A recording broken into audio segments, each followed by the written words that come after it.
গল্পের বাক্স বাই রোমানা নূপুর এই চ্যানেলে সবাইকে স্বাগত। সাথে আছে আমি রোমানা নূপুর। আপনাদেরকে পড়ে শোনাচ্ছি শ্রী কৃষাণু বন্দ্যোপাধ্যায়ের লেখা রহস্যভেদী বাসব থেকে একটি রহস্য উপন্যাস ভয়াল কিউলান। আজ শোনাচ্ছি উপন্যাসটির দ্বিতীয় অর্থাৎ শেষ খণ্ড। নিশিকান্তর সঙ্গে বাসবের কথা হলো দুপুরে। প্রশ্নের উত্তরে তিনি বললেন, দেবরাজের মৃত্যু সম্পর্কে তিনি কোনো মতামত প্রকাশ করতে চান না। কেন? আপনি আমাকে অন্য প্রশ্ন করুন। আপনি কি করেন? কিছুই করি না। ঠিক বুঝতে পারলাম না। মহিমারঞ্জনের মতো ধনী ঘনিষ্ঠ বন্ধু যাদের আছে তাদের কিছু করতে হয় না। মহিমাবাবু আপনার সংসারে সমস্ত খরচ চালান বলছেন? পৃথিবীতে আমি সম্পূর্ণ একা, আমার জন্য মহিমার খুব বেশি খরচ হয় না। আচ্ছা, সুকুমার দত্ত লোকটা কেমন? ভালো বলে জানতাম। শুনেছেন বোধহয় সুজাতাকে ভাঙিয়ে নেবার চেষ্টা করেছিলেন তিনি। আমাকে এখন ছেড়ে দিতে হবে, মানসিক অবস্থা ভালো নেই। পরে এক সময় বরং। নিজের কথা অর্ধসমাপ্ত রেখে নিশিকান্ত বেরিয়ে গেলেন ঘর থেকে। বাসব মৃদু হেসে বলল, লোকটা বোধ হয় নার্ভাস হয়ে গেছে। চলো ডাক্তার, সুকুমার দত্তর কাছে যাওয়া যাক। দুজনে পামগ্রোভ থেকে বেরুল। বাসব আগেই জেনে নিয়েছিল সুকুমার দত্ত কোন বাড়িতে আছেন। বাড়িতেই তাকে পাওয়া গেল। তিনি বেসরকারিভাবে তদন্ত করানোর কথা শুনেছিলেন। বেশ সহযোগিতামূলক মনোভাব নিয়েই দুজনকে অভ্যর্থনা জানালেন সুকুমার দত্ত। বাসব কাজের কথা পারল। তিনি বললেন, আমি তো মশাই সেদিন ও বাড়িতে ছিলাম না। না থাকলেও আপনার একটা যুক্তিসঙ্গত মতামত নিশ্চয় আছে। আমার দৃঢ় ধারণা দেবরাজকে মহিমা হালদারই খুন করেছে। এই ধারণা হবার কারণ কি মিস্টার দত্ত? কারণ পামগ্রোভ হালদার বাড়িটা কিনতে চেয়েছিল। আমি মোটা টাকা অফার করায় দেবরাজ লোভে পড়ে গেল। সে নিশ্চয় হালদারকে বাড়ি বিক্রির বিষয়ে অক্ষমতা জানিয়েছিল। রাগ মানুষকে কোথায় নিয়ে যায় তা কারোর অজানা নয়। রাগের মাথায় হালদার। তাকে বাধা দিয়ে বাসব বলল, এখানে যে একটা বড় রকম কিন্তু রয়েছে মিস্টার দত্ত। দেবরাজকে খুন করলেও মহিমাবাবু তো পামগ্রোভ পাবেন না। সুতরাং হাজার রাগ হলেও এত বড় রিস্ক কি তিনি নিতে চাইবেন? আমি নিজের ধারণার কথা বললাম। প্রকৃত ঘটনা অন্যরকম হলেও হতে পারে। আপনি পামগ্রোভ কিনতে চেয়েছিলেন কেন? নির্বিকার গলায় সুকুমার বললেন, হালদার কিনতে চেয়েছিল বলে। হেসে ফেলল বাসব। কথাটা ছেলে মানুষের মতো হয়ে গেল। শুনলাম সুজাতা দেবীকে নিয়ে নাকি আপনাদের মধ্যে মনোমালিন্য দেখা দিয়েছে। ইচ্ছে করলে আমি সুজাতার চেয়ে অনেক ভালো মেয়ে সংগ্রহ করতে পারি। কিন্তু প্রশ্ন হচ্ছে, সুজাতাই বা ওই ওল্ড ফুলটাকে আঁকড়ে পড়ে থাকবে কেন? কারোর ব্যক্তিগত ইচ্ছের উপর আপনি জোর খাটাতে পারেন না। তাছাড়া এই সমস্ত ব্যাপার নিয়ে বেশি ঘাঁটাঘাঁটি না করাই ভালো, বিশেষে মহিমারঞ্জন বাবু যখন আপনার বিজনেস পার্টনার। সুকুমার দত্ত বেশ ঝাঁঝের সঙ্গে বললেন, এরপর ওর পার্টনার হয়ে আমি থাকবো না কি মনে করেছেন? আমি আলাদাভাবে ব্যবসায় নামব। বাসব চেয়ার ছেড়ে উঠে দাঁড়ালো। এবার আমরা চলি মিস্টার দত্ত, আবার হয়তো বিরক্ত করতে আসতে পারি। চিত্তরঞ্জন বাবুর বাড়ি এখান থেকে কত দূর? নিশ্চয়ই আসবেন, এই রাস্তারই শেষ প্রান্তে। দুজনে রাস্তায় নামল। কয়েক পা এগিয়ে যাবার পর শৈবাল বলল, আমরা এখন কোথায় চলেছি? চিত্তরঞ্জন বাবুর বাসায়। কিউলানগুলো একবার দেখা দরকার। ওরা নির্জন রাস্তা দিয়ে এগিয়ে চলল। জায়গাটা বেশ, কি বলো ডাক্তার? চমৎকার। একবার এসে কিছুদিন এখানে। ওই দেখো। শৈবালের দৃষ্টি অনুসরণ করে বাসব দেখল গল্প করতে করতে পাইনের জঙ্গলের মধ্য দিয়ে সুজাতা ও মহিমারঞ্জন আসছেন। ওরাও এবার এদের দেখতে পেলেন। মহিমারঞ্জন চেঁচিয়ে বললেন, কোথায় চলেছেন? চিত্তরঞ্জন বাবুর ওখানে। আমরাও ওখানে যাব। দুদল কাছাকাছি হলেন। বাসব বলল, কোথায় গিয়েছিলেন আপনারা? বেড়াতে বেরিয়েছিলাম।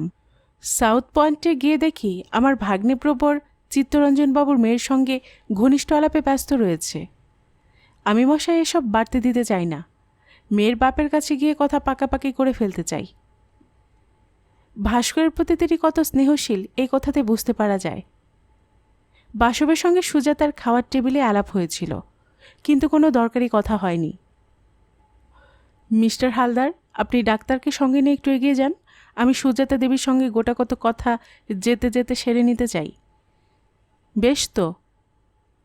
মহিমারঞ্জন শৈবালকে সঙ্গে নিয়ে এগুলেন। আপনাকে গোটা কয়েক ব্যক্তিগত প্রশ্ন করতে চাই সুজাতা দেবী, আশা করি সঠিক উত্তর দেবেন। বলুন। আপনার এই জীবন ভালো লাগে? দীর্ঘ নিঃশ্বাস ফেলে সুজাতা বলল, অনেক কিছু হারিয়ে আমি এই জীবনকে আঁকড়ে ধরে আছি। এখন আমাকে সুখী বলা চলে হয়তো। সুকুমার দত্ত আপনার কাছে এক বিশেষ প্রস্তাব করেছিলেন, আপনি রাজি হলেন না কেন? কি বলছেন আপনি? মহিমাবাবু আমার কোনো অভাব অপূর্ণ রাখেননি। আমি তাকে অন্তর দিয়ে ভক্তি করি। আমার প্রশ্নগুলি একটু বাঁকা ধরনের হচ্ছে, ক্ষমা করবেন। অংশুমানের বিষয়ে কিছু বলুন। সে আমাকে সহ্য করতে পারে না, এছাড়া তার বিষয়ে তো কিছু বলবার নেই। কথাবার্তায় তো মনে হয় না তিনি আপনাকে সহ্য করতে পারেন না। অত্যন্ত চালাক ছেলে, মনের কথা প্রকাশ করে না, তবে ওর হাবভাব দেখে আমি বেশ বুঝতে পারি। বাসব কথার মোড় ঘোরালো। দেবরাজের হত্যাকারী কে হতে পারে এ বিষয়ে আপনি কিছু ভেবেছেন? ওই ঘটনা আমি স্তম্ভিত হয়ে গেছি। দেবরাজ আমাদের বাসায় কেন খুন হতে গেল ভগবান জানেন। আর কোনো কথা হলো না। চিত্তরঞ্জনবাবুর বাসার সামনে সকলে এসে উপস্থিত হলেন। গৃহকর্তা পোর্টিকোয় দাঁড়িয়েছিলেন। এগিয়ে এসে অভ্যর্থনা জানালেন সকলকে। মহিমারঞ্জন বাসব ও শৈবালের সঙ্গে তার পরিচয় করিয়ে দিলেন। বাসব বলল, কিউলান দেখতে এলাম। চিত্তরঞ্জনবাবু বললেন, কিউলানগুলি আমার কাছে থাকার দরুন এক এক সময় মনে হচ্ছে আমি যেন দেবরাজের মৃত্যুর উপলক্ষ। আপনার সংগ্রহ থেকে কিউলান হারিয়েছেন নাকি? না, ৭৩টি ছিল, এখনও আছে। আসুন। তিনি সকলকে নিয়ে সংগ্রহশালায় গেলেন। বাসব খুঁটিয়ে দেখল মূর্তিমার মৃত্যুদূতটা খাঁচার মধ্যে মন্থর পায়ে হেঁটে বেড়াচ্ছে। ওদের সুন্দর চেহারার আড়ালে এত খলতা আছে দেখে বুঝতে পারা যায় না। বাসব কিউলান সম্পর্কে জ্ঞাতব্য তথ্য জেনে নিল চিত্তরঞ্জনবাবুর কাছ থেকে। সকলে ড্রয়িং রুমে এসে বসলেন। চিত্তরঞ্জনবাবু বললেন, খুবই লজ্জায় পড়ে গেলাম। আপনাদের যে চা খাওয়াবো তার উপায় নেই। দীপা কোথায় বেরিয়েছে? মহিমারঞ্জন বললেন, জানি আমরা, সাউথ পয়েন্টে গেছে। চায়ের জন্য এখন ব্যস্ত হবেন না। আমার গোটা কতক প্রশ্নের উত্তর দিন মিস্টার সেন। বাসব বলল, বলুন। দেবরাজকে আপনি চিনতেন? ভালোভাবেই চিনতাম। মারা যাওয়ার দিনও কয়েকবার এসেছিল আমার কাছে। কি কথাবার্তা হয়েছিল তার সঙ্গে? বাড়ি কেনা নিয়ে কথাবার্তা হয়েছিল। এ বাড়িটা আপনার নয়? না, আমি পামগ্রোভ। বলতে বলতে থেমে গেলেন চিত্তরঞ্জন বাবু। বিস্মিত গলায় মহিমারঞ্জন বললেন, আপনিও পামগ্রোভ কিনবার মনস্থ করেছেন নাকি? হ্যাঁ, দেবরাজ আমাকে ব্যবস্থা করে দেবে বলেছিল। সন্ধ্যার সময় এসে জানালো পারবে না। সুকুমার বাবু নাকি চড়া দাম হেঁকেছেন। এই নিয়েই কথায় কথায় তার সঙ্গে আমার বচসা হয়ে গেল। রাত্রে আমার এখানে তার থাকার কথা ছিল। রেগে চলে গেল পামগ্রোভে রাত কাটাতে। আরেকটা প্রশ্ন করছি, কিছু মনে করবেন না। দেবরাজের সঙ্গে আপনার মেয়ের কি খুব ভালো আলাপ ছিল? ভালো আলাপ কি বলছেন? দীপা কোনোদিন দেবরাজের সঙ্গে একটা কথাও বলেছে কিনা সন্দেহ। তাছাড়া দেবরাজ অতি সজ্জন প্রকৃতির ছিল। দীপার সম্বন্ধে কখনো তাকে উৎসুক হতে দেখিনি। আপনার কথা বোধহয় শেষ হলো মিস্টার ব্যানার্জি। মহিমারঞ্জন বললেন, যে জন্য এসেছি এবার আমি সে কথা বলবো চিত্তরঞ্জন বাবুকে। আমার ভাগ্নে ভাস্করকে দেখেছেন তো? চৌকস ছোকরা, আমার ফার্মে কাজ করে, উঁচু পদে। আপনার আপত্তি না থাকলে মণিদীপাকে তার হাতে দিতে পারেন। অভাবিত এই প্রস্তাব শুনে সচকিত হলেন চিত্তরঞ্জন বাবু। কথাটা পরিপাক করতে একটু সময় নিলেন। তারপর বললেন, এ আমার সৌভাগ্য হালদার মশাই। ভাস্করকে আমার বিলক্ষণ পছন্দ। আপত্তির প্রশ্নে উঠতে পারে না। প্রস্তাব মেনে নিয়েছেন, আনন্দিত হলাম। এবার কলকাতায় গিয়ে আমার কথার সত্যতা যাচাই করে নিন। মেয়ে দিচ্ছেন, পাত্র সম্বন্ধে খোঁজখবর নিতে হবে বই কি।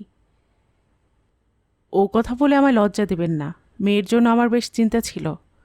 আমার মতো লোক তাকে সৎপাত্রে দিতে পারতাম কিনা সন্দেহ। আপনি আমাকে অসম্ভব হালকা করে দিলেন। মণিদীপা বাড়ি ফিরেছিল। ড্রয়িং রুমে প্রবেশ করবার পূর্ব মুহূর্তে শুনতে পেল মহিমারঞ্জন ভাস্করের সঙ্গে তার বিয়ের প্রস্তাব করলেন। প্রস্তাবে রাজি হলেন চিত্তরঞ্জন বাবু। সে আর দাঁড়ালো না, আবার বাগান পেরিয়ে রাস্তায় এলো। ভাস্কর খুব বেশি দূরে এগিয়ে যায়নি তখন। মণিদীপা প্রায় দৌড়ে ওর কাছে গিয়ে উপস্থিত হলো। তাকে ফিরে আসতে দেখে অবাক হয়ে ভাস্কর বলল, ফিরে এলে?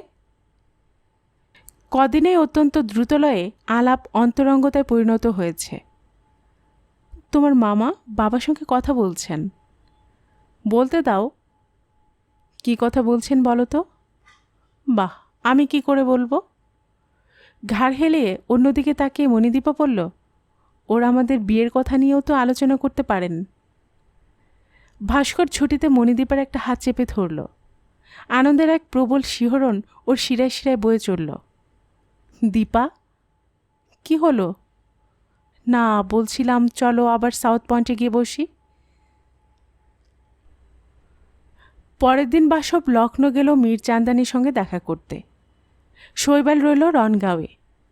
বাসবের কীর্তিকলাপের কথা তার অজানা ছিল না, তবু তিনি ওকে প্রসন্ন মনে গ্রহণ করতে পারলেন না।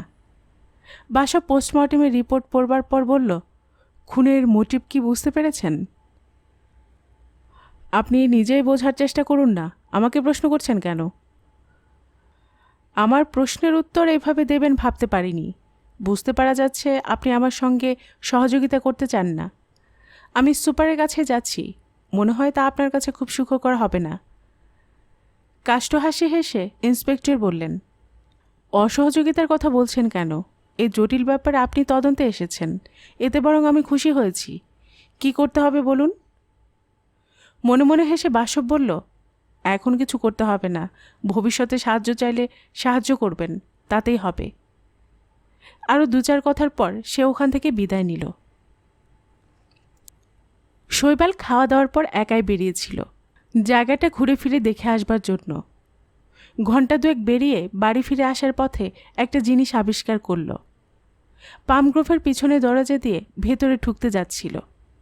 ওর দৃষ্টি পড়ল বাউন্ডারি ওয়ালের এধারে ঘন ঝোপ একটা সেগুন গাছকে আঁকড়ে ধরে রয়েছে, আর ঝোপের নাম না জানা লতার পাতায় পাতায় অসংখ্য কিউলান ঘুরে বেড়াচ্ছে।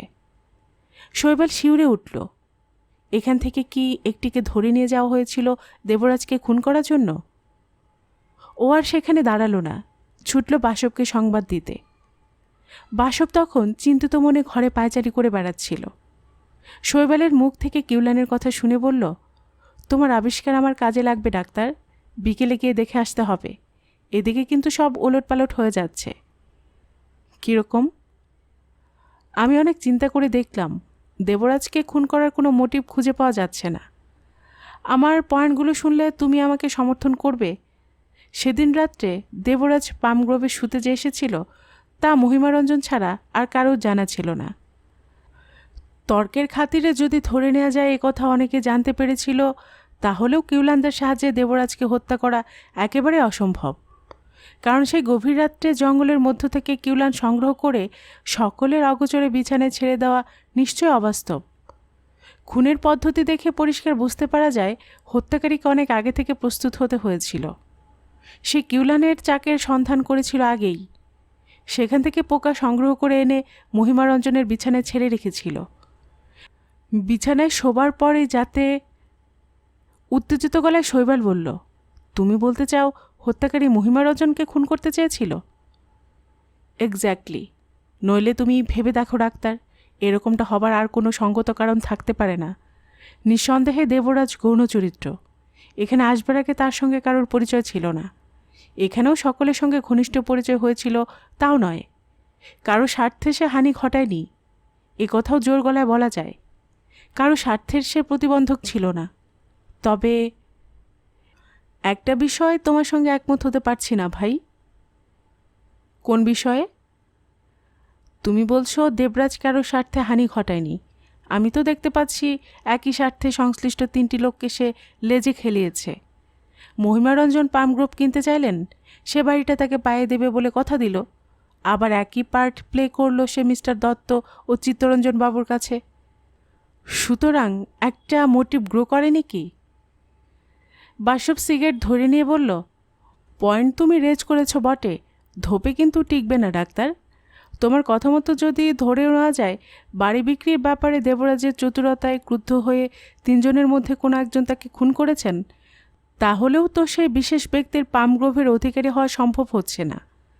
বাড়ির মালিক হলেও অনুমান করা যেত সত্য লিখিয়ে নিয়ে খুন করা হয়েছে। দেবরাজ দালাল ছিল, সুতরাং বাড়ি পাওয়ার লোভে দালালকে খুন করার কোনো সঙ্গত কারণ থাকতে পারে না। যা হোক, আমি একটা লিস্ট তৈরি করেছি, পড়ে দেখো। বাসব পকেট থেকে কয়েক ভাঁজ কাগজ বার করে শৈবালের হাতে দিল। শৈবাল একাগ্রমনে পড়তে আরম্ভ করল। মহিমারঞ্জন ঘুমিয়ে পড়ার পূর্ব মুহূর্তে দেবরাজ তার সঙ্গে সাক্ষাৎ করে। তিনি নিজের ঘরে রাতের মতো তাকে আশ্রয় দিয়ে পাশের ঘরে চলে যান।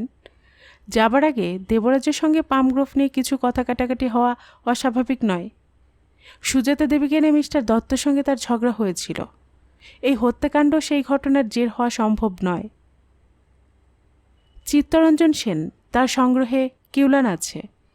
পামগ্রোভের কেউ ওই বিষাক্ত পোকাটি সম্পর্কে কিছু জানতেন না। চিত্তরঞ্জনবাবু তথ্যটি প্রকাশ করেন। আপাত দৃষ্টিতে এমন কোনো স্বার্থ চোখে পড়ছে না যাতে জোর করে বলা চলে তিনি দেবরাজকে খুন করেছেন বা মহিমারঞ্জনকে খুন করার পরিকল্পনা করেছেন। তবে মোটা টাকার বিনিময়ে কাউকে কিউলান সরবরাহ করে থাকতে পারেন। সুজাতা নোংরা পরিবেশ থেকে তুলে আনলেও একে প্রায় স্ত্রীর মর্যাদা দিয়েছেন মহিমারঞ্জন। তিনিও মহিমারঞ্জনকে যোগ্য সম্মানই দিয়ে থাকেন, নইলে সুকুমার দত্তর আহ্বানে সাড়া দিয়ে সহজে সরে পড়তে পারতেন। দেবরাজকে খুন করার কোনো মোটিভ তার থাকা সম্ভব নয়। মহিমারঞ্জন তাকে বৈভবে ডুবিয়ে রেখেছেন এবং উপরোক্ত কারণে সুজাতার পক্ষে মহিমারঞ্জনকে হত্যা করার পরিকল্পনা করা সম্পূর্ণ অসম্ভব ঘটনা। অংশুমান, বাপের দুর্বল চরিত্রকে ইনি ভালো চোখে দেখেন না। স্থানে অস্থানে রাগে ফেটে না পড়লেও সুজাতা দেবী সম্পর্কে তার মনোভাব সহযোগিতামূলক নয়। বাপের পাপ কাজের সহায়ক বলে নিশিকান্তকে ইনি ঘৃণা করেন। এক অজানা কারণে ভাস্কর বাবুকেও সহ্য করতে পারেন না। তবু তিনি যে মহিমারঞ্জনকে হত্যা করার পরিকল্পনা করেছিলেন একথা নিশ্চিতভাবে ধরে নেওয়া চলে না, কারণ বৃদ্ধ মহিমারঞ্জন আর কতদিন বাঁচবেন। তিনি মারা যাবার পর স্বাভাবিকভাবে সমস্ত সম্পত্তির হাতে আসবে এবং সুজাতা দেবীর হাত থেকে নিষ্কৃতি পাবেন। সুতরাং মার্ডার করার মতো বিরাট রিস্ক অংশুমান নিতে চেয়েছেন বলে মনে হয় না। নিশিকান্ত, মহিমারঞ্জনের এই বন্ধুটি কিন্তু ভীতু ও লোভী বলে মনে হয়। সবসময় মহিমারঞ্জনের মন ঝুঁকিয়ে চলে কিছু লাভের আশায়। সুতরাং যে হাঁস সোনার ডিম পাড়ছে তাকে চিরতরে পৃথিবী থেকে সরিয়ে দেবার মতো বোকা তিনি নন। অপরূপ সরকার, স্থান বদল করে তিনি এদের সঙ্গে এখানে দৈবাত চলে এসেছেন। বিজ্ঞ এবং জ্ঞানী লোক। এই সমস্ত গোলমালের মধ্যে নাক গলাবার কোনো স্বার্থ থাকতে পারে বিশ্বাস করা যায় না। ভাস্কর, মামার আশ্রিত এই ছেলেটি অত্যন্ত সরল এবং প্রাণবন্ত। অংশুমানের সমস্ত অত্যাচার সে নীরবে সহ্য করে। মামাকে খুন করার পরিকল্পনা তার থাকা উচিত নয়। মামা না থাকলে অংশুমান যে তাকে এখনকার মতো রাজার হালে রাখবে না তা দিনের আলোর মতো পরিষ্কার। সে চিত্তরঞ্জন বাবুর মেয়েকে ভালোবেসে ফেলেছে। তাদের বিয়ের কথাও পাকাপাকি হয়ে গেছে। মণিদীপা, চিত্তরঞ্জন বাবুর অনেক কাজে সে সাহায্য করে, এমনকি পোকামাকড় পর্যন্ত সংগ্রহ করে এনে দেয়। তার মন অত্যন্ত পরিষ্কার। স্বার্থের কথা চিন্তা করলে মহিমারঞ্জনের উত্তরাধিকারী অংশুমানের দিকে সে ঝুঁকতে পারত। সুকুমার দত্ত, অত্যন্ত ঘোরালো চরিত্রের লোক তিনি। প্রচুর বিত্তের অধিকারী। ইচ্ছে করলে একটি সুন্দরী নারী তিনি সংগ্রহ করতে পারেন। তবু অনিচ্ছুক সুজাতা দেবীকে তিনি মহিমারঞ্জনের হাত থেকে ছিনিয়ে নেবার চেষ্টা করেছেন। ওই নিয়ে দুজনের মধ্যে বিবাদ এবং তার পামগ্রোভ ত্যাগ। একই বাড়ি কেনার জন্য দুজনের জেদ। স্বাভাবিকভাবে সন্দেহ জাগতে পারে মনে তিনি মহিমারঞ্জনকে হত্যা করার পরিকল্পনা হয়তো করেছিলেন। ভাগ্য সহায়ক হওয়ায় নিরপরাধ দেবরাজ প্রাণ দিয়েছে।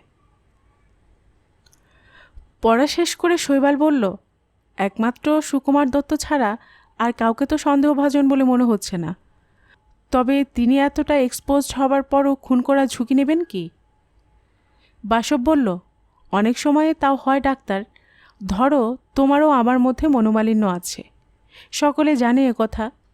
তুমি আমাকে কৌশলে খুন করে বসলে, লোকে কিন্তু প্রথমে তোমাকে মোটে সন্দেহ করবে না।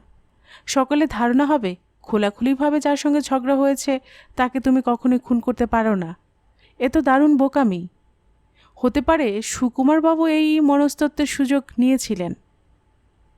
বটেই তো। আমি সতর্কতার সঙ্গে চতুর্দিক লক্ষ্য রাখছি, দেখা যাক অদূর ভবিষ্যতে কি হয়। এর পরের ঘটনা অত্যন্ত দ্রুত ঘটল। বাসব চিত্তরঞ্জন বাবুকে গিয়ে অনুরোধ জানালো তিনি যেন আজ বিকেলে আরেক দিনের মতো পামগ্রোভের সকলকে চা খাওয়ার আমন্ত্রণ জানান। এও জানিয়ে দিল হত্যা রহস্যের তদন্তের সুবিধার জন্যই এই অনুরোধ। কোনো মূল্যেই কথাটা ফাঁস করা চলবে না। চিত্তরঞ্জনবাবু বাসবের প্রস্তাবে রাজি হলেন এবং তখনই আমন্ত্রণ জানিয়ে এলেন গিয়ে। মহিমারঞ্জন আবার কেন ইত্যাদি বলে আপত্তি করেছিলেন, চিত্তরঞ্জন তার আপত্তিতে কর্ণপাত করেননি। নির্দিষ্ট সময়ে সকলে পামগ্রোভ থেকে যাত্রা করলেন। মহিমারঞ্জন ও সুজাতা আগে চললেন। ছিমছাম পোশাকে সজ্জিতা সুজাতা, হাতে ভ্যানিটি ব্যাগ, ওদের পিছনে আর সকলে। বাসব ও শৈবাল সব শেষে ভাস্করের সঙ্গে কথা বলতে বলতে চলল। চিত্তরঞ্জন অতিথিদের সমাদরে গ্রহণ করলেন। লনে পাতা বেতের চেয়ারে সকলে বসলেন ছড়িয়ে। মণিদীপাকে চা খাবারের ট্রে বয়ে আনতে দেখা গেল। এই সময় বাসব চেয়ার ছেড়ে উঠে দাঁড়িয়ে চিত্তরঞ্জনের দিকে তাকিয়ে বলল, আমাকে মিনিট 15 জন্য ক্ষমা করতে হবে। কোথাও যাবেন নাকি? আগে থেকে স্থির হয়েছিল, আমি একেবারে ভুলে গেছি। ইন্সপেক্টর মীরচান্দানি সাউথ পয়েন্টে এখন আমার জন্য নিশ্চয় অপেক্ষা করছেন। সবিষয়ে মহিমারঞ্জন বললেন, সাউথ পয়েন্টে কেন? সংবাদ পাওয়া গেছে সেদিন দেবরাজ সন্ধ্যার পর একজনের সঙ্গে মিলিত হয়েছিল। সে ব্যক্তিটির পরিচয় আমাদের জানা দরকার। ওখানে কোনো সূত্র পাওয়া যায় কিনা অনুসন্ধান করে দেখতে হবে। 15 মিনিটের বেশি বোধ হয় দেরি হবে না, তবে যত তাড়াতাড়ি সম্ভব ফেরবার চেষ্টা করব। বাসব শৈবালকে সঙ্গে না নিয়েই ওখান থেকে বেরিয়ে পড়ল। সন্ধ্যা হওয়ার মুখে চিত্তরঞ্জনবাবুর বাড়ি থেকে সকলে ফিরে এলেন। বাসবও সঙ্গে ছিল। ও আধ ঘন্টার মধ্যে ফিরে এসেছিল ওখানে। সকলের সঙ্গে ভাস্কর অবশ্য পামগ্রোভে ফেরেনি, মাঝপথে ও দল ছাড়া হয়ে গিয়েছিল। এখন সে মণিদীপার চোখের ভাষা বুঝতে পারে। ভাস্কর বুঝতে পেরেছিল ও এখন সাউথ পয়েন্টে তার সঙ্গে বসে গল্প করতে চায়। বাগানের ধারের বারান্দায় এসে সকলে বেশ ক্লান্তভাবে চেয়ারে বসলেন। মহিমারঞ্জনের হেলান দেওয়া চেয়ারটা খালি রইল। পামগ্রোভে এসে অবধি তিনি ওই চেয়ারটায় বসতে অভ্যস্ত হয়ে পড়েছেন। তিনি রেলিংয়ের পাশে দাঁড়িয়ে সিগারেট ধরালেন। ধোঁয়া ছাড়তে ছাড়তে বাসবের দিকে তাকিয়ে বললেন, কাজের কিছু সুবিধা করতে পারলেন? চরম সুবিধার দিকে এগোচ্ছি ধীরে ধীরে। ধীরে ধীরে এগুলো চলবে না, অংশুমান বলল। যা করার তাড়াতাড়ি করুন। এখানে কতদিন আটকে থাকব? আপনাকে অ্যাপয়েন্ট করা হলো হত্যাকারী যাতে তাড়াতাড়ি ধরা পড়ে। এদিকে নিশিকান্ত বললেন, সুনাম তো আপনার প্রচুর শুনতে পাই, অথচ কার্যক্ষেত্রে তো তেমন কিছু দেখছি না। বাসব গম্ভীর গলায় বলল, ধৈর্য ধরুন, যা শুনছেন তার ব্যতিক্রম এখানেও হবে না। অনন্তকাল ধৈর্য ধরে থাকা যায় না মশাই। কি উটকো ঝামেলায় আমরা ফেসে রয়েছি বলুন তো। যা হয় হেস্তনেস্ত করে আমাদের রেহাই দিন। আহ, কি হচ্ছে নিশিকান্ত? দ্রুত গলায় মহিমারঞ্জন বললেন। উনি সাধ্যমতো চেষ্টা করে চলেছেন, তাতে কোনো সন্দেহ নেই। অনর্থক কথা বাড়িয়ে লাভ আছে কি? বাসব বলল, দেখুন, আমি ভগবান নই, বা আমার দিব্যচক্ষু নেই যে ঘটনাস্থলে পা দেবার সঙ্গে সঙ্গে বলে দিতে পারবো হত্যাকারী কে। আমাকে বিভিন্ন তথ্য ও সূত্রের উপর নির্ভর করে সতর্কতার সঙ্গে এগোতে হচ্ছে। তবে এটুকু নিশ্চয়তা দিতে পারি, হত্যাকারী মুখ লুকিয়ে থাকতে পারবে না। তাকে যে কোনো উপায়ে আমি ধরবই। মহিমারঞ্জন কি বলতে যাচ্ছিলেন কিন্তু বললেন না। তার দৃষ্টি অনুসরণ করে সকলে দেখলেন নুড়ি ঢালা ড্রাইভওয়ের উপর দিয়ে মন্থর পায়ে এগিয়ে আসছে সুকুমার দত্ত। সেই বৃষ্টির ঝগড়ার পর তিনি যে আবার পামগ্রোভে পা দেবেন কেউ ভাবেনি। চতুর্দিক অন্ধকার হয়ে এসেছিল। বাগান ও বারান্দার মধ্যেটায় আবছা ভাব বিরাজ করছিল। অপরূপ সরকার উঠে গিয়ে আলোটা জ্বাললেন। মহিমারঞ্জনের চেয়ার তখনও খালি ছিল। রেলিংয়ের ধারে দাঁড়িয়ে তিনি সিগারেটের ধোঁয়া ছাড়ছিলেন। বলা বাহুল্য, সুকুমার দত্তকে দেখে তার কপালে কয়েকটা ভাঁজ প্রকট হয়ে উঠেছিল। বিরক্তির ছায়া ক্রমে উগ্র হয়ে উঠেছিল মুখের ভাব ও ভঙ্গিতে। সুকুমার নির্বিকার মুখেই বারান্দায় উঠে এলেন। মহিমারঞ্জন সিগারেটের টুকরাটা বাগানে ফেলে দিয়ে স্বাভাবিক গলায় বলবার চেষ্টা করলেন, কিছু বলবে নাকি? হাওয়া খেতে এখানে আসেনি, এটা ঠিক। আবার কি বলতে চাও? তোমার মতো লোককে আর বেশি প্রশ্রয় দিতে চাই না। সুকুমার গম্ভীর গলায় বলল, আপনি কি মনে করেন আপনার সঙ্গ পাবার জন্য আমি লালায়িত? আমার মনোভাব যদি সেরকম হতো তাহলে আপনাকে খোসামত করে চলতাম। নিজের সম্পর্কে আপনার উঁচু ধারণা থাকতে পারে, তবে তা সকলের উপর জোর করে চাপিয়ে দেওয়া যায় না, স্মরণ রাখবেন। তোমার মুখে কোনো উপদেশ শোভা পায় না। নিজের চরিত্র আগে সংশোধন করো। চরিত্র? হালদার মশাই, আপনি আমাকে অবাক করলেন। নিজে ওপেনলি বেলাল্লাপানা করে বেড়াচ্ছেন, অথচ চরিত্রের খুঁত বার করতে পশ্চাৎপদ নন। চমৎকার। তীব্র গলায় প্রতিবাদ করে উঠল অংশুমান। মিস্টার দত্ত, প্রত্যেক ব্যাপারের একটা সীমা আছে। আপনি নিজেকে ভাবেন কি সংযত ভাষায় কথাবার্তা না বললে? কি করবে, মারবে নাকি? অংশুমানকে বাধা দিলেন মহিমারঞ্জন। তুমি চুপ করো অংশু, কথা হচ্ছে আমাদের দুজনের মধ্যে। কথা বাড়ালে কথা বাড়বে। দত্ত, যা বলতে এসেছ শেষ করো। সুকুমার বললেন, সেদিন বলেছিলেন কলকাতায় ফিরে আপনি ব্যবসায়ের অংশ আলাদা করে নেবেন। আমার আপত্তি ছিল না, এখনও নেই। আমি বলতে এসেছি কলকাতা যাওয়া পর্যন্ত অপেক্ষা করা আমার পক্ষে সম্ভব হচ্ছে না। খুঁটিনাটি সমস্ত কথা এখানে শেষ করে নিতে চাই। ওখানে গিয়ে শুধু সেপারেশন ডিডটা তৈরি হবে। সবিষয়ে মহিমারঞ্জন বললেন, তা কী করে সম্ভব? এখানে কোনো কাগজপত্র নেই, সেগুলো না দেখে কথাবার্তা হবে কিভাবে? আমি তো বুঝতে পারছি না, এত তাড়াতাড়ি করবার কি আছে? আপনি বুঝতে পেরেও যদি না বোঝার ভান করেন আমি নাচার। তবে নিজের স্বার্থে আমায় ডিটেন্ড করতেই হবে। এখানে আর কতদিন থাকতে হবে বলা যায় না। আমি ম্যানেজারকে লিখেছি কাগজপত্রে নকল পাঠাতে। আগামীকালই হয়তো চলে আসবে। এখানে এই সমস্ত করতে যাওয়ার কোনো মানে হয় না। স্রেফ আমাকে বিরক্ত করবার জন্য তুমি এই কাণ্ড করতে চলেছ। আপনার সম্পর্কে আমার আর বিন্দুমাত্র আগ্রহ নেই। তাড়াতাড়ি করতে আসার জন্য যদি কেউ দায়ী হয় তবে সে আপনারই ছেলে। অংশুমান আকাশ থেকে পড়ল। আমি? হ্যাঁ, তুমি। তোমারই নেগলিজেন্সে 6 লাখ টাকার একটা কন্ট্রাক্ট হাত ফসকে বেরিয়ে গেছে। কয়েকদিন আগেই সংবাদ আমি পেয়েছি। কাজে এভাবে নিজের ক্ষতির মাত্রা আমি আর বাড়তে দিতে চাই না। সে কি? মহিমারঞ্জন হতবাক হয়ে যান।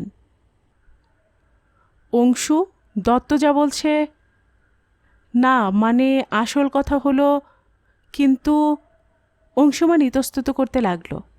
সুকুমার দত্তের মুখের উপর হাসি ঝলসে উঠল। ওর ইতস্তত ভাব দেখে নিশ্চয় বুঝতে পারছেন আমি মিথ্যে কথা বলছি না। তাছাড়া এই চিঠিখানা পড়ে দেখুন না। তিনি পকেট থেকে একখানা ভাঁজ করা কাগজ বার করে মহিমারঞ্জনের দিকে এগিয়ে ধরলেন। মহিমারঞ্জন হাতে নিলেন চিঠিটা। কোটের বুক পকেট থেকে চশমা বার করে চোখে দিয়ে পড়তে আরম্ভ করলেন। উপস্থিত আর সকলে নিজের নিজের চেয়ারে নিশ্চলভাবে বসেছিলেন। স্বাভাবিকভাবেই এই অপ্রীতিকর কথাবার্তায় সকলে সংকুচিত হয়ে পড়েছিলেন। এদিক ওদিক তাকিয়ে মহিমারঞ্জনের খালি হেলান দেওয়া চেয়ারটায় সুকুমার দত্ত বসলেন। সিগারেট ধরে নিয়ে সুজাতার দিকে দৃষ্টি হানলেন বার কয়েক। সুজাতা ভ্যানিটি ব্যাগ কোলে নিয়ে ভ্রু কুঁচকে বসে রয়েছে। চিঠি পড়া শেষ করে মহিমারঞ্জন কিছু বলতে যাচ্ছিলেন, ঠিক সেই মুহূর্তে এক বিচিত্র ব্যাপার ঘটল।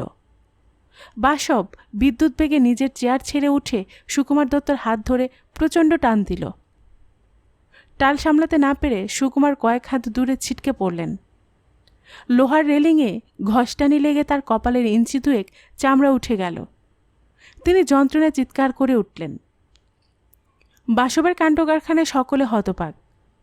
কোনো রকমে উঠে দাঁড়িয়ে গা ঝাড়তে ঝাড়তে সুকুমার দত্ত ক্রুদ্ধ কণ্ঠে বললেন, এরকম রসিকতা আমি পছন্দ করি না। বড় রকম একটা অ্যাক্সিডেন্ট হয়ে যেতে পারত, সেই খেয়াল আপনার ছিল? বরং বলুন, চরম অ্যাক্সিডেন্ট থেকে আপনাকে আমি রক্ষা করলাম। বাসব হাত প্রসারিত করে বলল, দেখতে পাচ্ছেন? সকলে আতঙ্কিত দৃষ্টি নিয়ে দেখলেন সুকুমার যে চেয়ারে বসেছিলেন তার হাতলের উপর দিয়ে অতি মন্থর গতিতে এগিয়ে চলেছে একটা কিউলান। মৃত্যুদূত যেন ধীরে ধীরে এগিয়ে চলেছে। তার নকশাকাটা পিঠের উপর আলো পড়ায় অদ্ভুত দেখাচ্ছে। পোকাটাকে দেখার পর সকলে কয়েক সেকেন্ড চুপচাপ ছিলেন।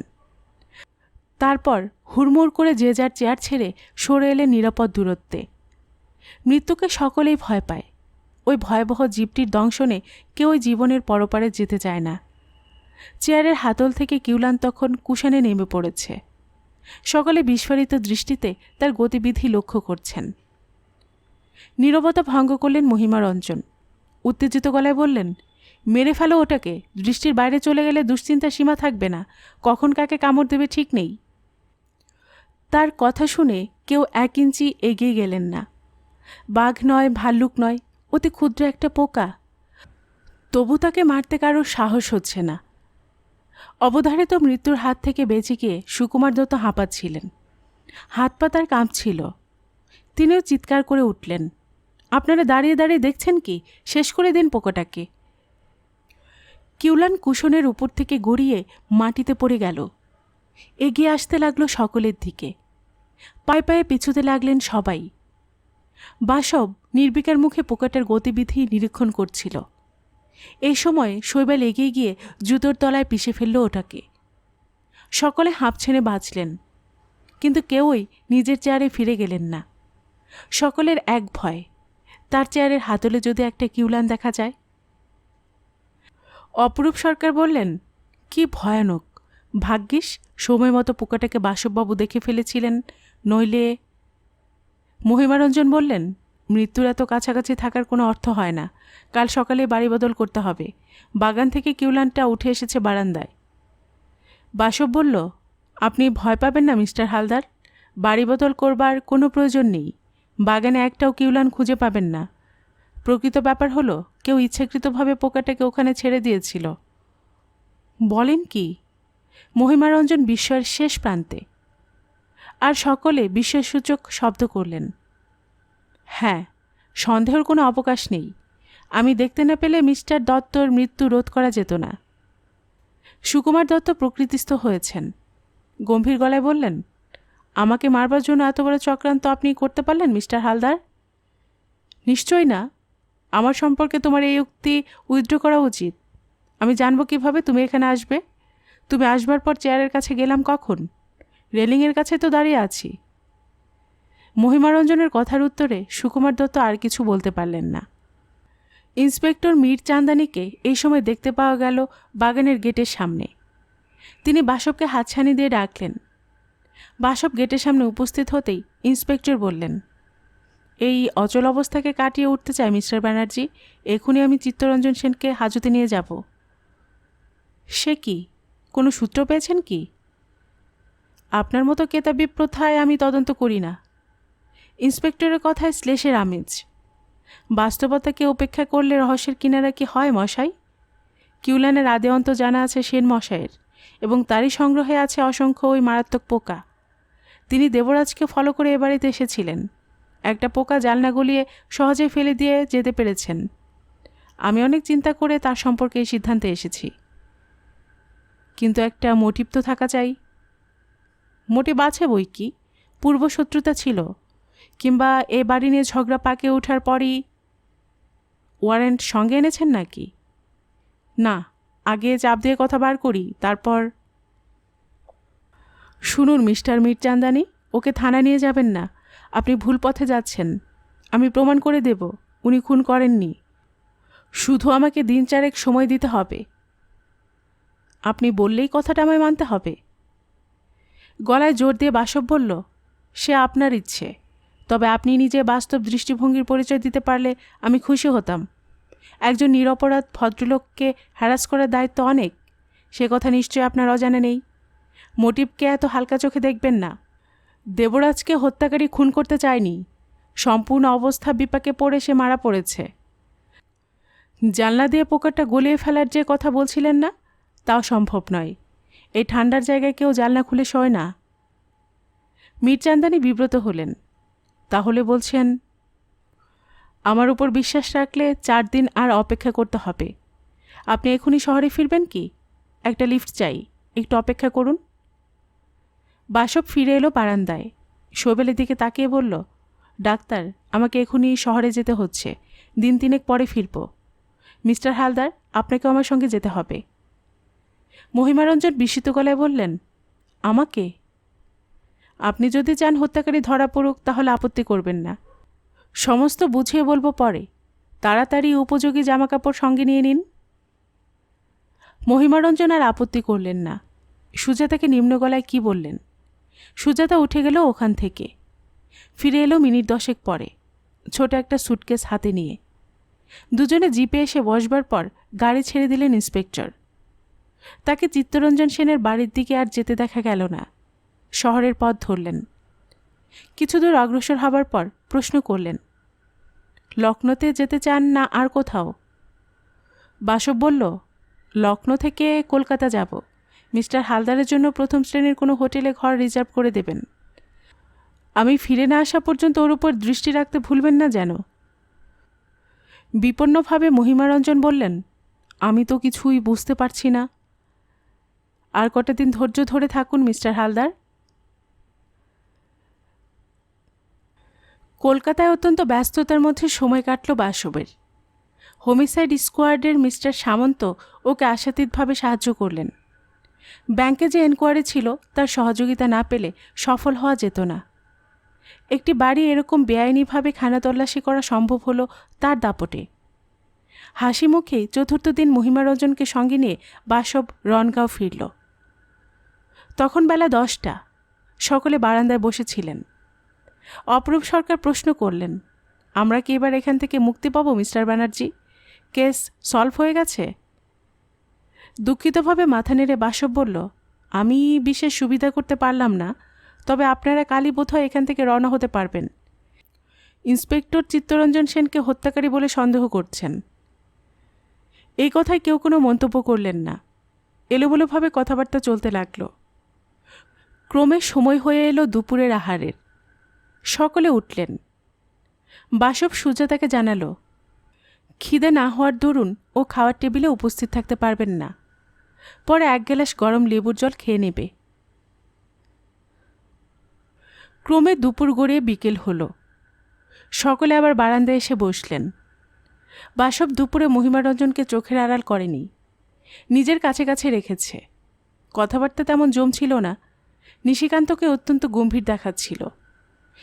তিনি চেয়ারের হাতলে ঘন ঘন চাপ দিচ্ছিলেন। অংশুমান মুখে অস্থিরতা ফুটিয়ে বসেছিল। ভাস্কর দাঁড়িয়েছিল রেলিংয়ে হেলান দিয়ে। সুজাতা ভ্যানিটি ব্যাগ কোলে নিয়ে বাগানের দিকে তাকিয়েছিল। মহিমারঞ্জন পায়চারি করছিলেন। অপরূপ সরকার সিগারেটের ধোঁয়ার জাল বুনছিলেন। বেশ বুঝতে পারা যায় সকলের মনে একটা চাপা উত্তেজনা রয়েছে। শৈবাল সেখানে নেই। বাসবের কথায় সে গেছে সুকুমার দত্ত ও সকন্যা চিত্তরঞ্জনবাবুকে ডেকে আনতে। একসময় সুজাতা নড়ে চড়ে বসে বাসবকে প্রশ্ন করল, এখন আপনার শরীর কেমন আছে? এখন ভালো। ট্রেনের ধকলে শরীরে একটু গোলমাল দেখা দিয়েছিল। নিশিকান্তের উসখুস ভাব ও গম্ভীর মুখ সকলের দৃষ্টি আকর্ষণ করেছিল। পায়চারি বন্ধ করে মহিমারঞ্জন প্রশ্ন করলেন, নিশি, তোমার কি হয়েছে বলো তো? মুখের অবস্থা এমন অন্ধকার কেন? নিশিকান্ত দীর্ঘশ্বাস ফেললেন। আমার সুটকেস থেকে কিছু কাগজপত্র চুরি গেছে ভাই। চুরি গেছে? আজই চুরি গেছে। গতকাল রাত্রেও সুটকেসে সেগুলো দেখেছিলাম। অপরূপ সরকার বললেন, আপনিও আশ্চর্য লোক মশাই। এসেছেন হাওয়া বদল করতে, দরকারি কাগজপত্র টাকে বেঁধে না আনলে কি চলতো না? অসহিষ্ণু ভঙ্গিতে নিশিকান্ত বললেন, সঙ্গে করে যদি এনেই থাকি তাই বলে চুরি যাবে নাকি? বাসব হাই তুলল। আড়মোড়া ভেঙে বলল, আমি জানি কে চুরি করেছে। সকলে সাগ্রহে ওর দিকে তাকালেন। নিশিকান্ত বিস্মিত কণ্ঠে জিজ্ঞাসা করলেন, আপনি জানেন? বললাম তো জানি। যাক, ওরা এসে পড়েছেন। ইন্সপেক্টরও ঠিক সময় উপস্থিত হয়েছেন দেখছি। সকলে মুখ ফিরিয়ে দেখলেন শৈবালের পিছু পিছু সুকুমার দত্ত, মণিদীপা ও চিত্তরঞ্জন সেন আসছেন। জিপ থেকে নামছেন ইন্সপেক্টর মীর চান্দানি। গোটা কয়েক চেয়ার আনানো হলো। আগন্তুকরা আসন গ্রহণ করলেন। মীর চান্দানি বাসবের দিকে তাকিয়ে বললেন, আমি ইন টাইম এসেছি বোধ হয়। Just in time. বাসব সকলের উপর দৃষ্টি বুলিয়ে নিয়ে গলা খাকারি দিয়ে বলল, আপনারা সকলে এখানে উপস্থিত আছেন, এবার আমি নিজের কর্তব্য শেষ করতে পারি। আপনারা শুনলে খুশি হবেন, আমার কাছে সমস্ত রহস্য জলের মতো পরিষ্কার হয়ে গেছে। আমি জানতে পেরেছি কে খুন করেছিল। হত্যাকারী নাম বলার আগে কিছু ভূমিকার প্রয়োজন আছে, তা আগে সেরে নিতে চাই। আপনাদের প্রথমে জানিয়ে রাখতে চাই, দেবরাজকে খুন করার জন্য কোনো চক্রান্ত হয়নি। সে বেচারা ভাগ্যদোষে মারা পড়েছে। হত্যাকারী আসলে মিস্টার হালদারকে পৃথিবী থেকে বিদায় দিতে চেয়েছিল। আমাকে? মহিমারঞ্জনের গলা কেঁপে উঠল। হ্যাঁ, আপনাকে। আপাত দৃষ্টিতে আপনাকে হত্যা করার কোনো সঙ্গত কারণ অবশ্য দেখতে পাওয়া যায় না। অর্থঘটিত ব্যাপারে যে এই চক্রান্ত তাও নয়। মোটিভ অন্যত্র মুখ লুকিয়ে আছে। আসল কথায় আবার ফিরে আসা যাক। সেদিন যে দেবরাজ এ বাড়িতে রাত কাটাবে তা কারুর জানা ছিল না। রাত কাটালেও পার্টিকুলার ওই ঘরে সে থাকবে এমন নিশ্চয়তা কখনোই ছিল না। সে দৈবাত এসে পড়ায় এবং সকলে ঘুমিয়ে পড়ায় কাউকে না ডেকে মিস্টার হালদার তাকে নিজের সুসজ্জিত ঘর ছেড়ে দিয়ে পাশের ঘরে গিয়ে আশ্রয় নিয়েছিলেন। বোধহয় সে বিছানায় শুয়ে পড়বার পরই কিউলান তাকে কামড়ে ধরে। সুতরাং যে বিছানায় নিশ্চিতভাবে মিস্টার হালদারের শোবার কথা আছে, সেখানে দেবরাজকে হত্যা করার জন্য কিউলান ছেড়ে রাখা হবে না নিশ্চয়ই। অবশ্য প্রশ্ন উঠতে পারে, মিস্টার হালদার স্বয়ং কোন কারণে দেবরাজকে হত্যা করার জন্য কিউলানের সাহায্য নিয়েছিলেন? এই প্রশ্নকে সঙ্গত অপ্রসঙ্গত প্রশ্ন হিসেবে আমি প্রশ্রয় দিতে চাই না, কারণ তিনি বোকা নন। নিজের ঘরে কাউকে খুন করার দায়িত্ব কখনোই নিতে চাইবেন না। আমার অনুমান যে সঠিক তা প্রমাণ হয়ে গেল কিউলানের দ্বিতীয় আবির্ভাবে। সেদিন সকালে যে যার চেয়ারে বসেছিলেন, মিস্টার হালদারের চেয়ার খালি ছিল। তিনি রেলিংয়ের ধারে দাঁড়িয়েছিলেন। মিস্টার দত্তর আসবার কথা ছিল না, তিনি হঠাৎ এসে পড়েছিলেন। বসেছিলেন ওই চেয়ারে।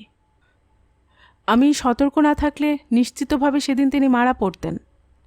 এখন আপনারা বুঝতে পারছেন ফাঁদটা পাতা হয়েছিল কার জন্য। মিস্টার দত্ত এসে না পড়লে মিস্টার হালদার চেয়ারে বসতেন এবং সকলের সামনে মারা পড়তেন। এই জন্যই আমি তাকে চোখের আড়াল করতে চাইনি। দুবার হত্যাকারী বিফল হয়েছে, তৃতীয়বার সফল হতে পারে। আমার অনুপস্থিতিতে যাতে এই কাণ্ড না ঘটে তাই তাকে সঙ্গে করে নিয়ে গিয়েছিলাম শহরে, এবং আজ সমস্ত দিন তার কাছে কাছে থেকেছি। যে কোনো কারণেই হোক কলকাতায় হত্যাকারী এ কাজ করতে চায়নি। হয়তো ডাইরেক্ট সন্দেহ তার উপর পড়তে পারে, এই বিবেচনা করে সে পিছিয়ে ছিল। চিত্তরঞ্জনবাবু নিজের পোকার কালেকশন দেখবার জন্য সকলকে আহ্বান করেছিলেন। সেখানেই হত্যাকারী কিউলানের সন্ধান পায় এবং চিত্তরঞ্জনবাবুর মুখ থেকে জানতে পারে তার ভয়াবহ চরিত্রগত বৈশিষ্ট্য। মিস্টার সেন যদি জানতেন তিনি অনিচ্ছাকৃতভাবে একজনের হাতে মরণাস্ত্র তুলে দিচ্ছেন, তাহলে বোধহয় কিউলান সম্পর্কে কিছু বলতেন না। সম্পূর্ণ কোইন্সিডেন্স বলতে হবে। হত্যাকারী আবিষ্কার করে এক জায়গায় পোকাগুলি চাক বেঁধে আছে।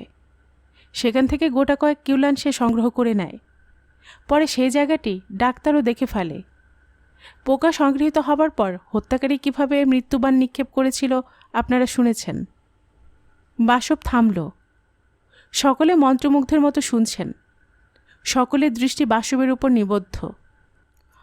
ও সিগারেট ধরিয়ে নিয়ে আবার বলতে আরম্ভ করল। সর্বাগ্রে প্রশ্ন উঠতে পারে, কেন এই নাটকীয় লীলার জন্য তৎপরতা? ও বিষয়টি নিয়ে আমি প্রথমেই চিন্তা করে দেখেছি। মোটিভ কী? মোটিভ জানতে পারলে রহস্য সরল হয়ে যায়। অথৈ জলে যখন হাবুডুবু খাচ্ছি, তখন বলতে গেলে অভিজ্ঞতার জোরেই অবলম্বন পেয়ে আমি মোটিভ বুঝতে পারলাম। বলা বাহুল্য, চিনতে পারলাম হত্যাকারীকে। মিস্টার হালদার, আপনার কাছে একটা প্রশ্ন ছিল। বলুন। আপনার বন্ধু নিশিকান্ত বাবুর কি হ্যান্ডসাম ব্যাংক ব্যালেন্স থাকা সম্ভব? প্রশ্ন শুনে অবাক হলেন মহিমারঞ্জন। আর সকলেরই একই অবস্থা। নিশিকান্ত নড়ে চড়ে বসলেন। তার ঠোঁট নড়ে উঠল। কোনো প্রতিবাদ করতে গিয়েও করলেন না বোধ হয়। না। কেন? ইতস্তত করে মহিমারঞ্জন বললেন, ওর আর্থিক অবস্থা কোনোদিনই ভালো নয়। মানে দেখুন, এসব বিষয় নিয়ে থামবেন না। আপনার মতো লোকের কুণ্ঠা শোভা পায় না মিস্টার হালদার। পরিষ্কার করে সমস্ত কিছু বলুন। গত 20 বছর ধরে নিশিকান্ত আমার সঙ্গে আছে। তার সমস্ত খরচ আমি চালিয়ে থাকি। এমনকি প্রতিদিন আহার পর্বটা সে আমার সঙ্গে সেরে থাকে। রাত্রে শুধু শুতে যায় নিজের বাড়ি। ওর কোনো সাইড ইনকাম নেই, কোনো প্রপার্টি নেই। অথচ আমি যদি বলি ওর 1 লাখ টাকা ব্যাংক ব্যালেন্স আছে, প্রতি মাসে কয়েকবার মোটা অঙ্কের টাকা ব্যাংকে জমা দিয়ে থাকেন, তাহলে তাহলে আপনার উত্তর কী হবে মিস্টার হালদার? 1 লাখ? অসম্ভব। নিশিকান্ত এতক্ষণে কথা বললেন। বেশ রুষ্ট কণ্ঠেই বললেন, এসবের অর্থ কী? আমার ব্যাংক ব্যালেন্স আছে কি নেই তা নিয়ে এত কথা হচ্ছে কেন? কথা হতো না যদি সমস্ত ঘটনার মূল সূত্র ওখানে নিহিত না থাকত। এত টাকা উনি পেলেন কোথা থেকে? এর উত্তর জানবার জন্য মিস্টার হালদার নিশ্চয়ই আগ্রহী। আগ্রহ হওয়াটা অস্বাভাবিক নয়, যে ক্ষেত্রে ওর কোনো আয়ের ব্যবস্থা নেই, আপনার অন্যে প্রতিপালিত। কিছুক্ষণ আগে নিশিকান্তবাবু বলছিলেন ওর সমস্ত কাগজপত্র হারিয়েছে, সেজন্য উনি খুব চিন্তিত। আসল কথা হলো কোনো কাগজপত্র নয়, হারিয়েছে ওর ব্যাংক বুক। এখন বলতে দ্বিধা নেই, ব্যাংক বুকখানা আমি ওর বাক্স থেকে চুরি করেছি। নিশিকান্ত চিৎকার করে উঠলেন, কেন আপনি এই অনধিকার চর্চা করছেন? আপনাকে আমি পুলিশে দিতে পারি জানেন? চেষ্টা করে দেখতে পারেন, কিন্তু আপনি যে ঘৃণ্য কাজ করেছেন তার বিচার কে করবে? আমি কোনো ঘৃণ্য কাজ করিনি। যে বন্ধু আপনাকে খাইয়ে পড়িয়ে দুনিয়ায় দাঁড় করিয়ে রেখেছেন তার সঙ্গে আপনি বিশ্বাসঘাতকতা করেছেন। এমন এক সূত্র ধরে বিশ্বাসঘাতকতা করেছেন যার চেয়ে নোংরামি আর হয় না। বাকবিতণ্ডা করে লাভ নেই, কথা বাড়ালে কথা বাড়বে। আবার আমি নিজের খেই ধরতে চাই। কলকাতায় গিয়ে পুলিশের সাহায্যে আমি নিশিকান্তবাবুর ঘন ঘন অর্থপ্রাপ্তির সম্পর্কে অনুসন্ধান করেছিলাম। জানা গেছে প্রতিবার একজনই তাকে টাকা দিয়ে গেছে। আপনারা জানতে চান তার নাম? বাসব সকলের মুখের উপর দ্রুত দৃষ্টি বুলিয়ে নিল। উৎকণ্ঠার ছাপ প্রত্যেকের মুখে, চোখে উৎসুক দৃষ্টি। এ প্রসঙ্গ না উঠলে ভালো ছিল, উপায় নেই। সত্যকে উদ্ঘাটন করতে আমি বাধ্য।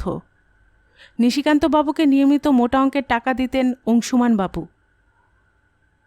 মহিমারঞ্জন আশ্চর্য হয়ে বললেন, অংশুমান? কেন? আমি? অংশুমানের গলাতেও বিস্ময়ের আঁচ। অস্বীকার করবার পথ আমি সেরে রেখেছি। পুলিশের কাছে কিছুই অসম্ভব নয় বোধহয় জানেন। নিশিকান্ত বাবুর নামে যে সমস্ত চেক আপনি ইস্যু করেছিলেন তার অধিকাংশ আমি ব্যাংকের রেকর্ড থেকে দেখেছি। তুমি নিশিকান্তকে এত টাকা দিয়েছ অংশু? মহিমারঞ্জন গম্ভীর গলায় প্রশ্ন করলেন। অংশুমান ইতস্তত করতে লাগল। বাসব বলল, চুপ করে থাকবেন না। আপনি বললে আর আমার আপত্তিকর কথা বলতে হয় না। অংশুমান কিছু বলতে পারল না, মাথা নত করে বসে রইল। আপনার প্রশ্নের উত্তর দিতে ওর জিভ আড়ষ্ট হয়ে আসছে। আমি আপনাকে বুঝিয়ে বলছি। বাসব বলল, অত্যন্ত নোংরা ব্যাপার। এ প্রসঙ্গের আলোচনা এখানে না হলে ভালো হতো, কিন্তু এমনই যোগাযোগ, ওই নোংরা প্রসঙ্গের অবতারণা না করলে রহস্যের উপরকার আবরণ উন্মোচন করা যাবে না। আমার ধৃষ্টতা মার্জনা করবেন মিস্টার হালদার। সুজাতা দেবীকে আপনি স্ত্রী হিসেবে একরকম গ্রহণ করলেও তিনি আপনাকে যোগ্য সম্মান দিতে পারেননি। বৃদ্ধ সহচরের চেয়ে তরুণ প্রেমিককে তিনি বেশি পছন্দ করেছিলেন। অংশুমানবাবু মুখে যতই বিতরাগ দেখান না কেন, বাপের উপপত্নীকে অনেকদিন আগেই নিজের সহচরী হিসেবে গ্রহণ করেছেন। সকলে স্তম্ভিত হয়ে গেলেন। পরিস্থিতি অসম্ভব ভারী হয়ে উঠল। প্রায় 1 মিনিট কারোর মুখ দিয়ে একটি কথাও বেরোল না। তারপর ফেটে পড়লেন মহিমারঞ্জন। অংশু, তোমার উত্তেজনার দরুন তার মুখ দিয়ে পরিষ্কারভাবে কিছু বেরোল না। অংশুমান কিছুই বলতে পারল না, দাঁত দিয়ে ঠোঁট চেপে বসে রইল। তীব্র গলায় প্রতিবাদ করে উঠল সুজাতা, মিথ্যে কথা, সমস্ত মিথ্যে কথা। সুকুমার দত্ত গলা ছেড়ে হাসলেন। হাসি থামবার পর টেনে টেনে বললেন, সতীপনা দেখাবার কারণ বুঝতে পারা গেল। আমিও ভাবছিলাম বুড়ো হাড়ে কি এত রস পাচ্ছ তুমি। তখন তো জানি না। বাপ পদপল্লব মুদারম হয়ে পড়ে আছে, আর তুমি ছেলের মাথা চিবিয়ে খেয়ে চলেছ। মহিমারঞ্জন অসীম বলে নিজেকে সামলে নিয়েছিলেন। তিনি প্রায় সহজ গলায় বললেন, মিস্টার ব্যানার্জি, আপনি নিজের কথা শেষ করুন। বাসব বলল, একটি পরিবারের সমস্ত সুখ শান্তি কর্তব্যের খাতিরে আমাকে নষ্ট করে দিতে হলো। আমি মর্মাহত। যা হোক, বাকি কথাটা এবার শেষ করে নেব।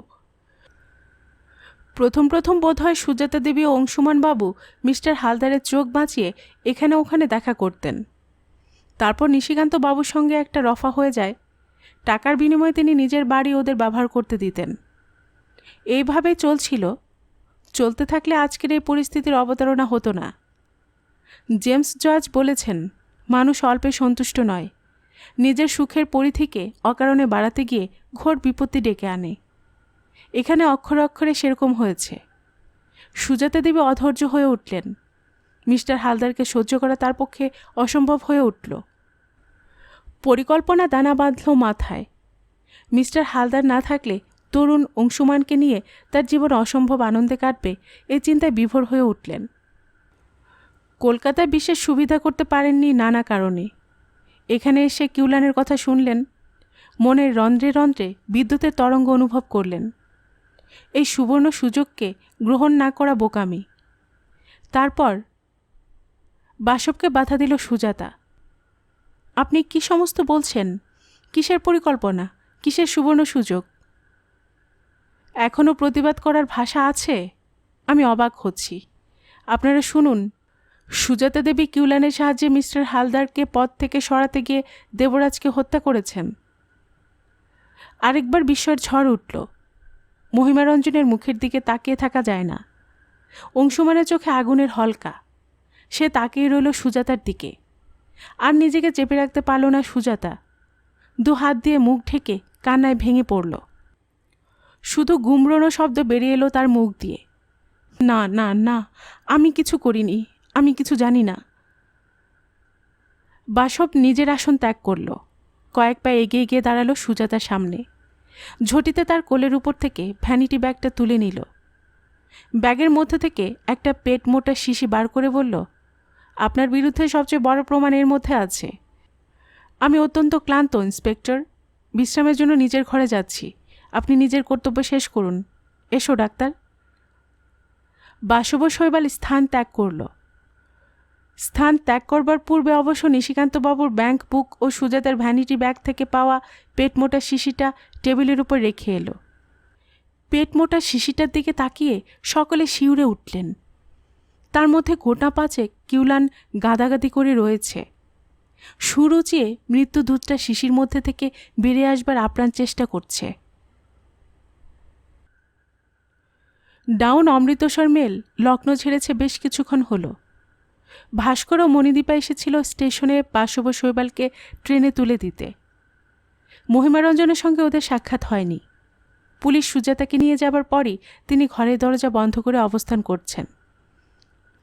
আত্মগ্লানিতে মাটির সঙ্গে মিশে যেতে ইচ্ছে হচ্ছে হয়তো। যাকে প্রাচুর্যের সাগরে শুধু ডুবিয়ে রাখেননি, নিজের হৃদয় পর্যন্ত দান করেছিলেন, সে সুজাতা তার সঙ্গে এত বড় বিশ্বাসঘাতকতা করল। বাসবের সঙ্গে দেখা না হলেও ভাস্করের মারফত চেক পাঠাতে তিনি ভুলে যাননি। কামরায় আরেকজন পাঞ্জাবি যাত্রী ছিলেন। তিনি ঘুমিয়ে পড়েছিলেন পত্রিকার পাতা উল্টাতে উল্টাতে। বাসব একটু হেলে বসল বার্থে। সিগারেট ধরালো একটা। শৈবাল জানালার দিক থেকে মুখ ফিরিয়ে নিয়ে বলল, সুজাতা দেবী ফ্রয়েডের একটা জীবন্ত এক্সাম্পল। তবে অংশুমানবাবু কম পারভার্টেড নন। বাপের রক্ষী তাকে। আচ্ছা, তুমি সন্দেহ করলে কিভাবে? সত্যি কথা বলতে কি, ওর প্রতি আমার কোনো দৃষ্টিই ছিল না। তার মতো মেয়ে যে এমন ষড়যন্ত্রের জাল বুনেছে কে ভাববে বলো?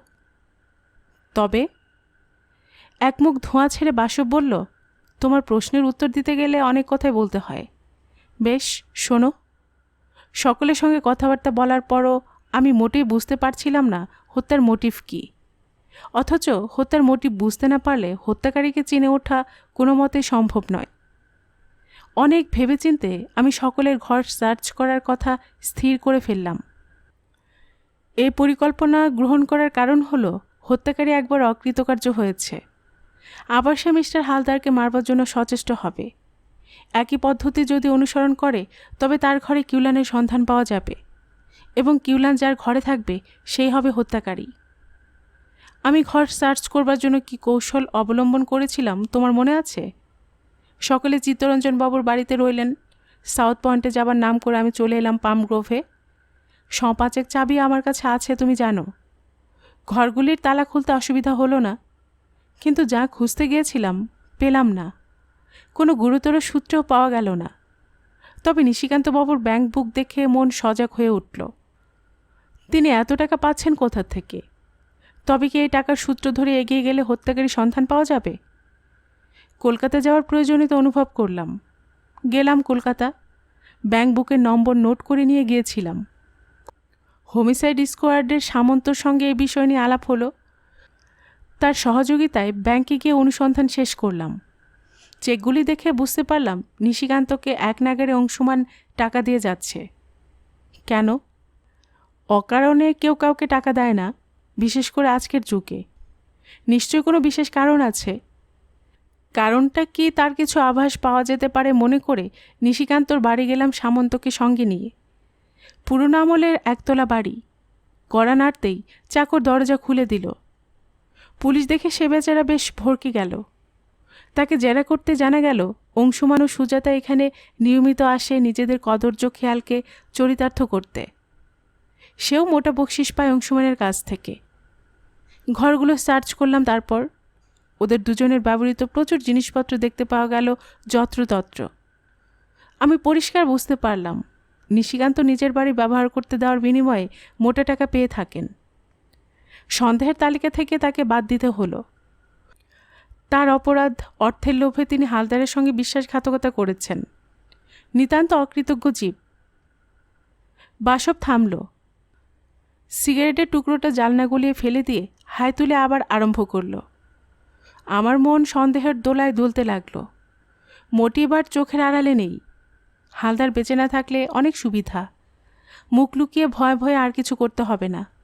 বুক ফুলিয়ে নোংরামি করবার অবকাশ আসবে। হত্যার পরিকল্পনা করছে কে? অংশুমান না সুজাতা, না দুজনেই?